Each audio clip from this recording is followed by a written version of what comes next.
Good morning, Dr. Ashley Romanchuk with my Focused Breath Pranayama classes. These classes happen every weekday morning at 8 a.m. Mountain Standard Time on Zoom app, and then I upload them also for people to do at their own time onto YouTube, which my name there is Dr. Ashley Christina, and then onto my Facebook group called Focused Breath. These classes run all by donation as per the Yoga Sutras, and great for anyone that has been having to wear a mask during this pandemic and is kind of cluing in that they might want to spend some time breathing and unfortunately, well, or fortunately, spend some time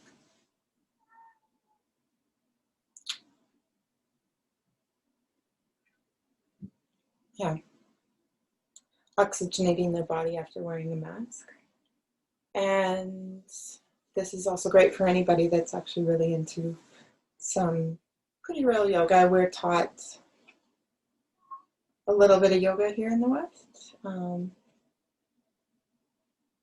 Not much pranayama, that's for sure. So pranayama is reaching the state of rest of yoga. Like basically there's different ways to get into meditation, and pranayama is a very good way. You can also get into meditation through movement. That's where we're taught all these yoga classes of asanas, but the real asana, it's actually just being seated. And so calming the mind occurs through breathing anyways. Ujjayi breath is taught in this class. It's a very old yogic breath. And we have been changing the breaths up a little bit. If you're brand new to this class, you can definitely start from right now. But you can also go to the first class, and then it gives a lot of kind of build up to where we are now. It's totally up to you. These classes don't run on the weekend, so people can go back over old classes too, and that works out well as well. So as every day, we are going to start by simply paying attention to our breath in and our breath out. Breathing through our nose, and we can let it out through our mouth or our nose.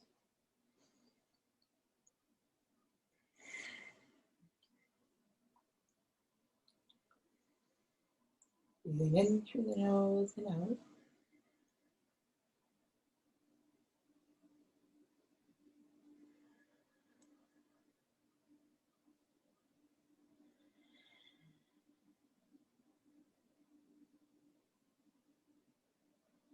This gives you a good scan of the body. How you're feeling this morning. As always, I suggest opening windows so that you're breathing in fresh oxygen while in your room. Having some water with you.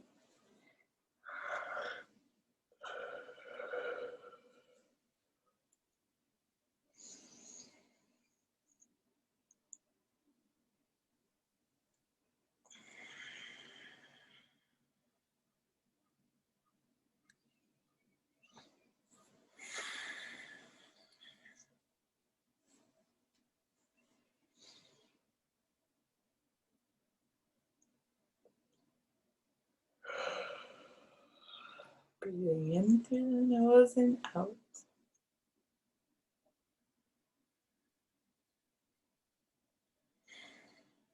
Place an intention for your practice. Or think of a prayer for somebody, or practice gratitude, what you're grateful for.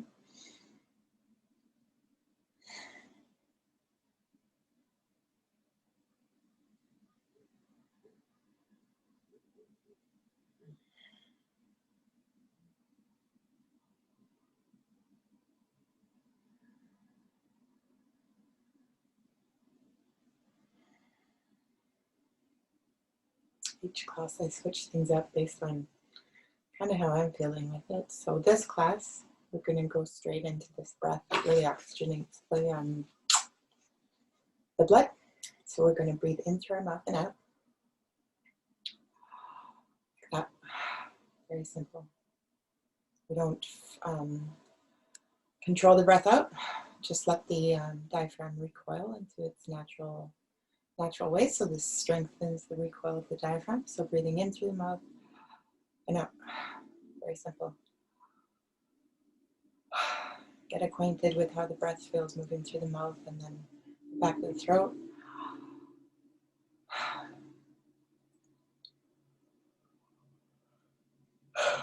This should not cause you any pain. Is there tension in your chest? If there is, why is that? If there is and it doesn't feel comfortable, just breathe in through your nose and out. This breath is a very different and odd breath, so that's okay.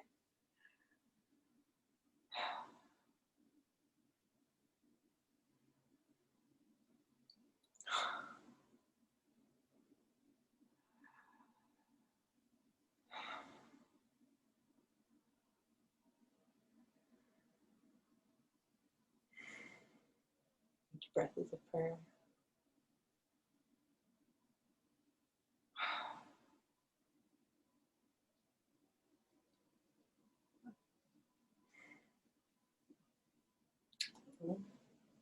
This is yoga as well. How do you pray each second, each moment you're breathing? Everything's about the energy you exude, so having that consciousness to even know that, to have that consciousness is yoga. Say, I love you. Breathe in, breathe out, I love you. Love you. Who are you talking to?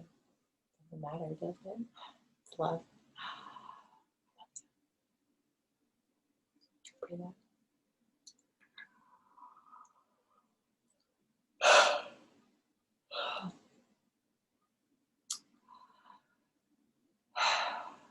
So,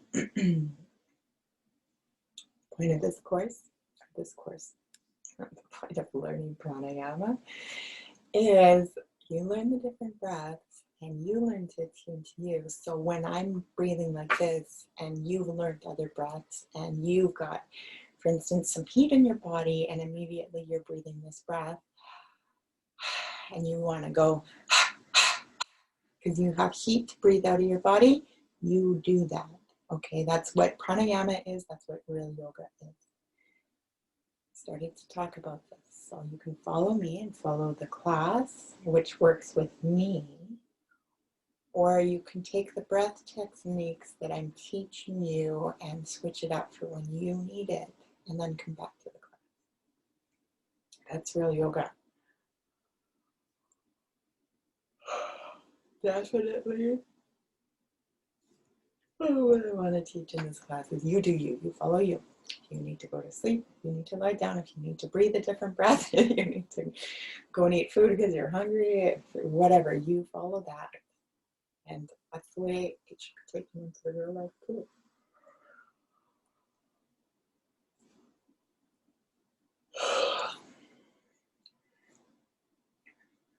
You can do some stretching while you're doing this. Move the spine, stretch the spine out.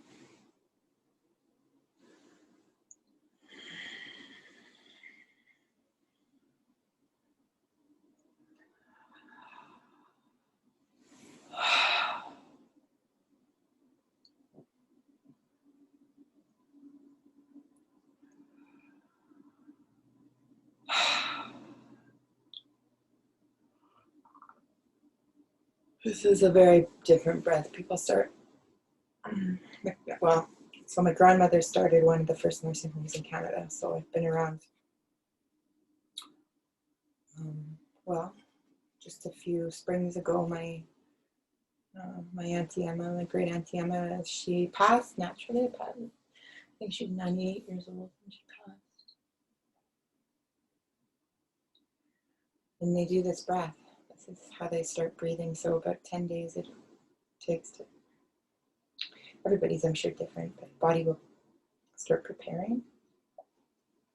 She would do this breath, and I was like, wow, that's the breath that you start doing before you die. That's really cool.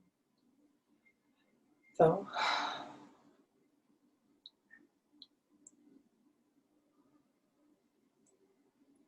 it dries out the central channel, I guess. It's definitely a different breath. People do this breath if they have diabetes too, and ketoacidosis in their body. It's a bit different, but it's kind of, well, in medical terms, it's called coastal breathing. Really helps balance the acidity in the body, and I think it must be through oxygenation.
So,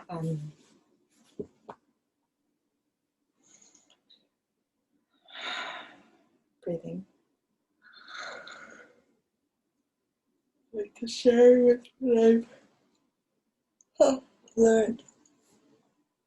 So, in the Yogic Sutras of Patanjali, he talks of, well, real yoga is a very spiritual path. And the real yogi that walks it, like, you get to a place truly where it is a razor's edge and you're following your truth. And it says you must have faith and you must have courage. And then Ramakrishna, who, very beautiful master yogi, he stated, to work for the welfare of humanity, there must be kept a trace of ego. So even for me, like, this is not a natural process for me. I'm normally somebody very behind. So for me, even putting out stuff and kind of putting out videos, being on the video, promoting, putting out to the public, that's, like, to me, that's ego. And Ramakrishna speaks of this, and he says there must be an ego to give back, an ego of knowledge, of devotion, of servitude. It's true.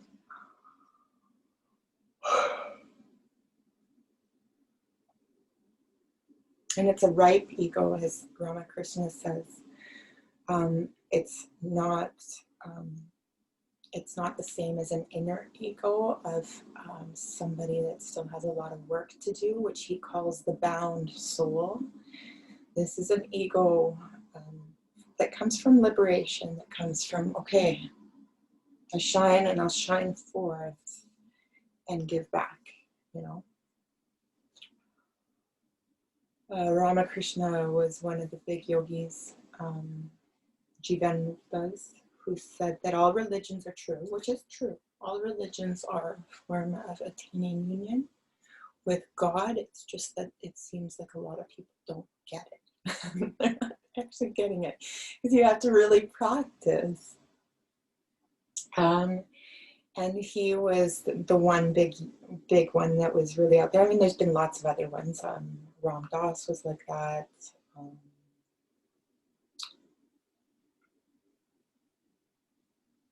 There's been a few, for sure. But he basically said every doctrinal system is a path towards God. So there's different forms of yoga, there's different forms of religion.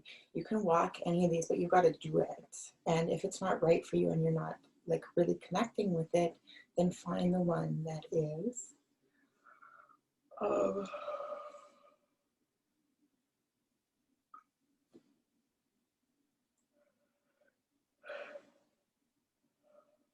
And so breathing in through your mouth and out.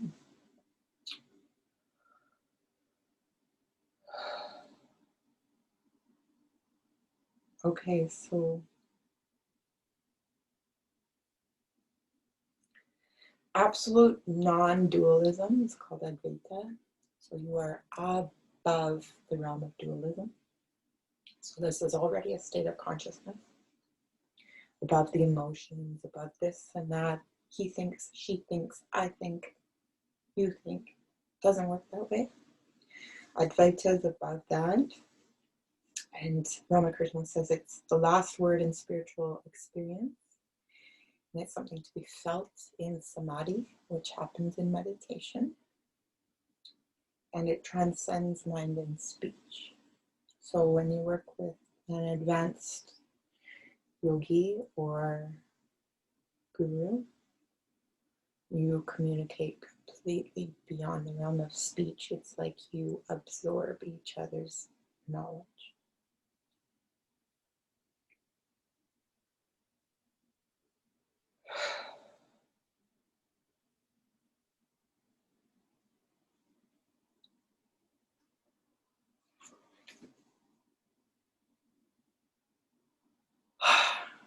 Mere words cannot induce a man to break deep-rooted habits, but the silent influence of love can do this. It's true.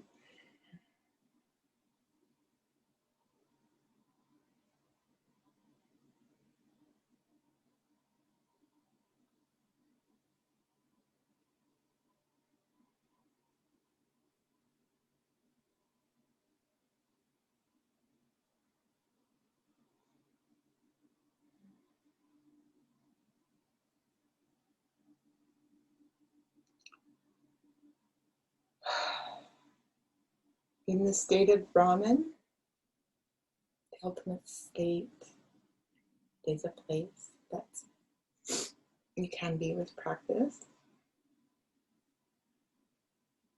Being your divine self, totally union.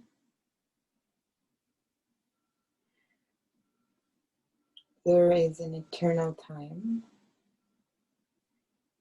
There's no delusion, no misery, no disease, no death, no decay, no growth.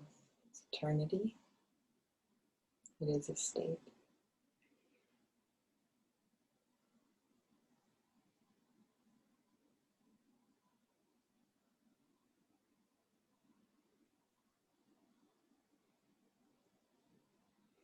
It's called Nirvikalpa Samadhi, and that's where the embodied soul realizes unity with the Absolute. The journey back down from that state is the journey. Maha Samadhi is the total absorption, the final ecstasy. Ramakrishna says that the mind never returns from this place, and this is where there's transformation. The person leaves Earth. The question is, does every being attain this at death? Can't say. Maybe somebody knows.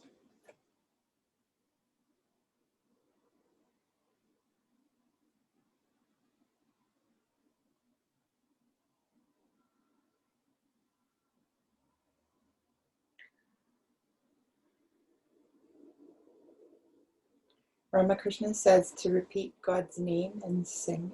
In singing, we Mantra is a very, very powerful way to be connected with the divine.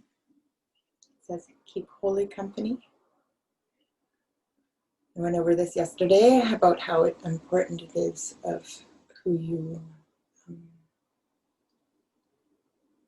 keep in your presence. He says, visit God's devotees and holy men.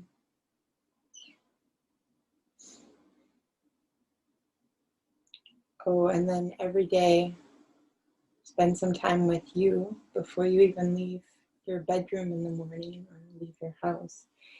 He says, if you enter the world without first cultivating love for self, God and self, you will be entangled by the energy of the outside realm. And this is so true. So you have to basically be grounded every morning before you go into the world.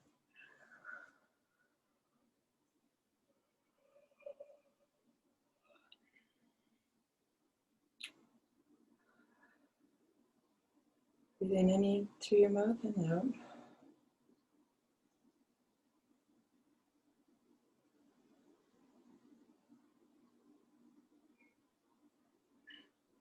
God dwells in all beings. That's an important thing to know. God definitely dwells in all beings.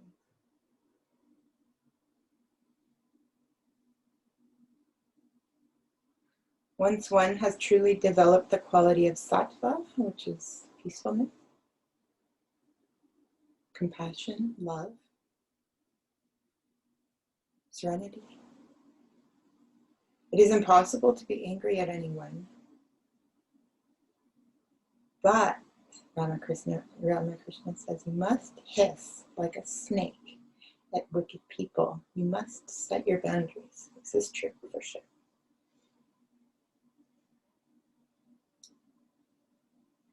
And this is also taught. I've definitely experienced this in my experience of the yogic path. It's one of the main teachings in the Bible. I don't know enough about the Quran, but I like the Quran a lot. I like what Allah said. Ramakrishna says, once a person has achieved faith, he has achieved everything. There's nothing greater than faith, and this is true. You get to a place in your yogic path when you're walking this, and you're like, am I just... And you have to believe in yourself. You have to have faith in the truth, and there's different ways that people will walk this. And this is where yoga builds your entire belief system. You find out, you learn really great, great, great truth of the world of this universe. And some great yogis, like while they're going through their inward time with themselves, they can look like almost delusional. Some are ecstatic, some are, they're going through different things, and you're moving through a lot. And you have to have faith that you are following a path. And I mean, I learned a lot of this stuff after I'd experienced it myself. So it's good to have the knowledge come after you've attained it yourself, because then you're like, okay, I get it. I get, like what you're saying in that book, I understand that completely because I went through that. I came to that conclusion myself. And then this is coming from a sacred text, and it's saying that that's how you do this. This is how you do this. This is what this state is called. This is what this energy is called.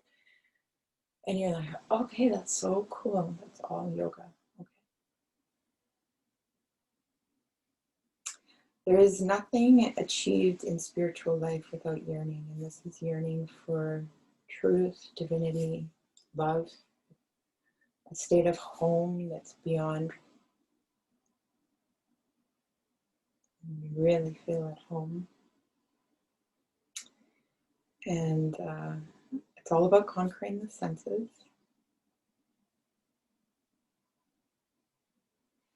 In every age, Ramakrishna says, God does incarnate himself. So we've had this, if you start to get into yoga, Everybody's still breathing into the mouth. I'll switch it up right away. But if you really start getting into yoga, you like Ramakrishna was a God incarnate. So there's different advanced scholars that kind of see the trait. Well, they don't they see the traits in these people. And I believe this too. Ramakrishna says in every age, in every like moment. I think it's actually at any given moment. So you can be out. And God has incarnated himself. It's just being aware of how and who and where and how. Sometimes it could be through the wind, sometimes it could be through feeling a moment. And what Ramakrishna basically says is that God incarnates himself as a guru to teach humanity.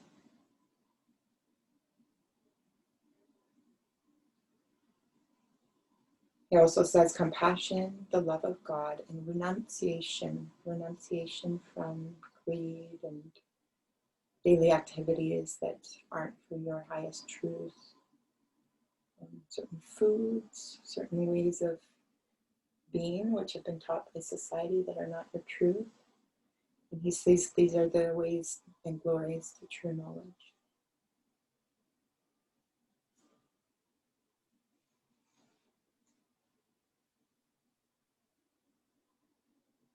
Okay, so let's go and breathe in through the nose again and out. And we're going to restrain the breath. So this breath practices the place of peace at the top of the breath and the bottom of the breath. So breathing in through the nose. Pause. Breathing out through the nose. Pause.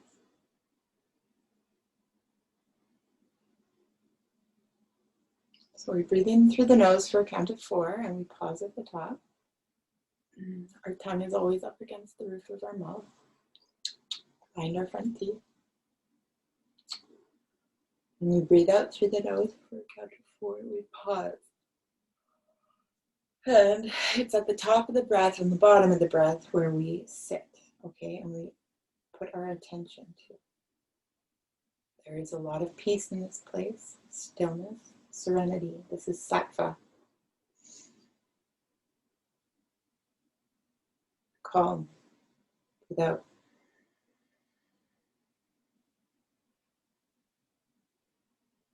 Calm. Breathe in.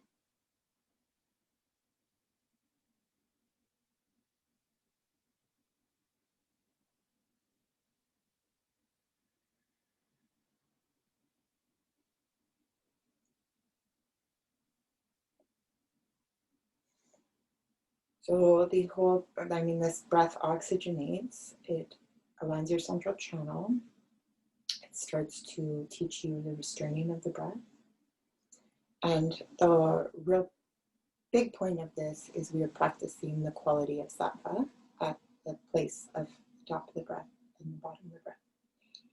And in paying attention to this breath, we practice peace. And in this practice of peace, we learn to bring this energy into our daily life. So the real yogi will bring this sattva, exude this, and it's through attention to breath. So breathing in for 4, pause, out for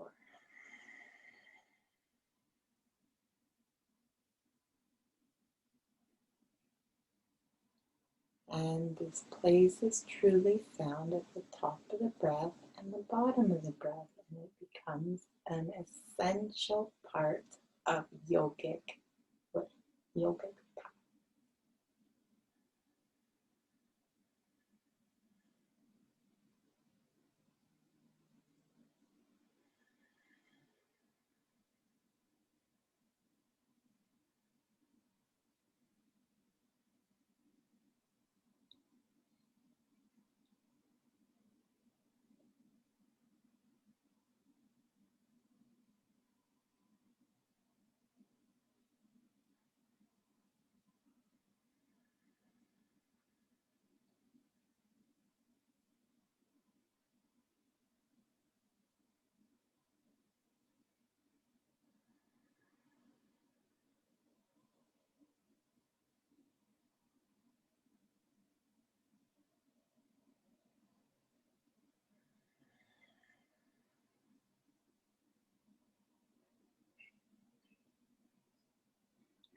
Ramakrishna says the main lesson of the Bhagavad Gita is to renounce everything and to seek God alone, which is the true path of the true yogi.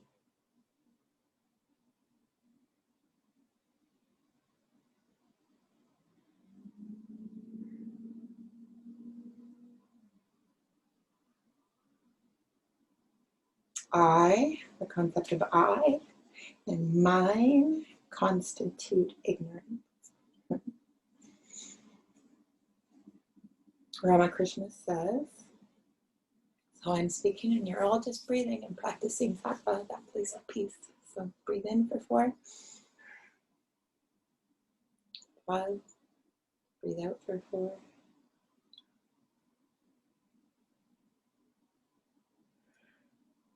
Pause. Ramakrishna says that men, people, exist in 4 different classes. There are those that are bound by the fetters of the world, and these are totally bound souls. They're typically pretty miserable, stressed out, greedy,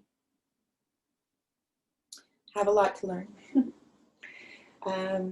There are those that are seekers of liberation, and these are people that are the travelers and the ones they're finding something. They know there's more. They're maybe getting into religions or yoga or Tai Chi, ancient practices. Some of these are artists, musicians. There's the liberated. These are sadhus and mahatmas, liberated souls. And there's the ever free. These are completely free, sages. They live in the world for the good of others. And their purpose is to teach spiritual truths. These people are stoic. Some of these people, some might call narcissists. Fine line between what is, some might consider a narcissist and a sage, because the thing is if somebody doesn't get the teaching and it's got an ego involved, they might call this person a narcissist. Sages know themselves completely. They are never entangled in this world. Never, never, never. They come to this world only to teach others, and they are always turned towards God and the divine truth.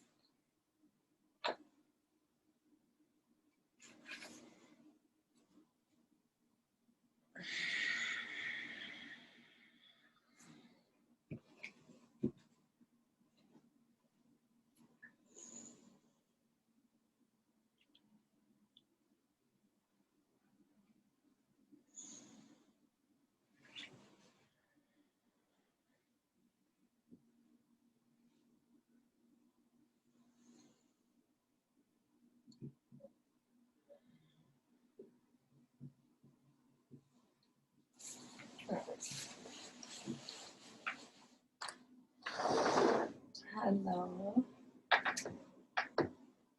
This is Matilda.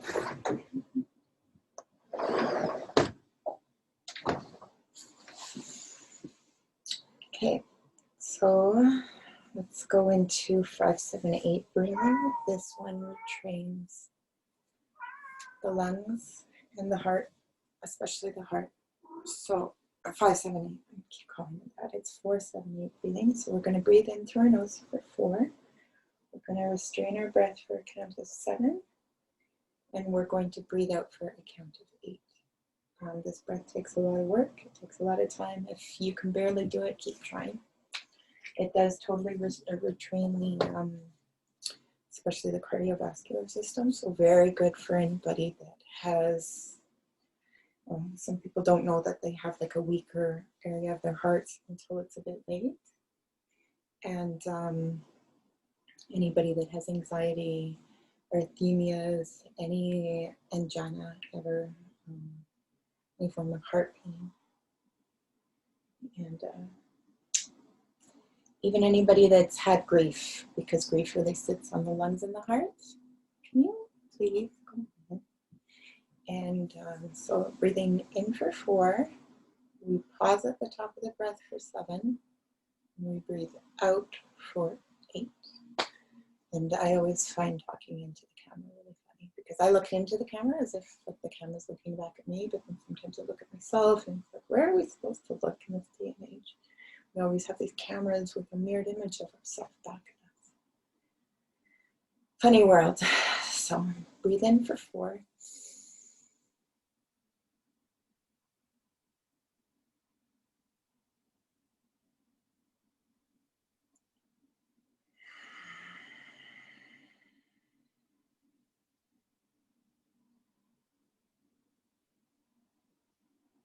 In for 4. Hold for a count of 7. Let it out for a count of 8. So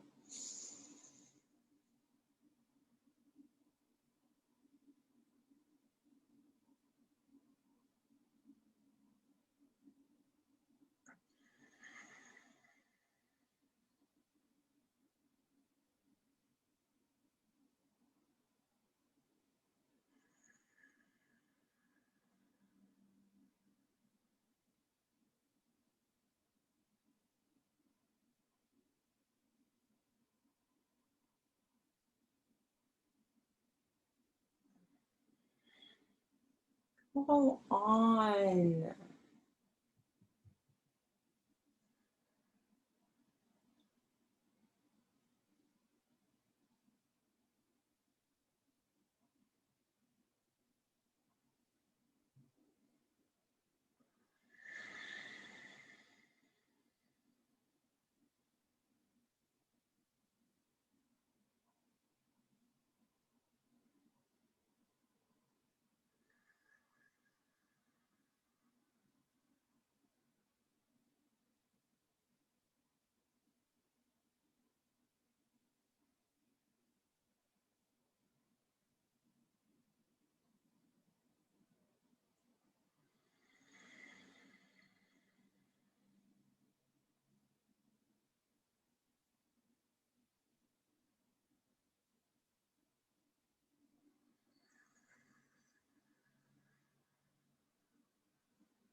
So my personal experience of that breath is it retrains all this very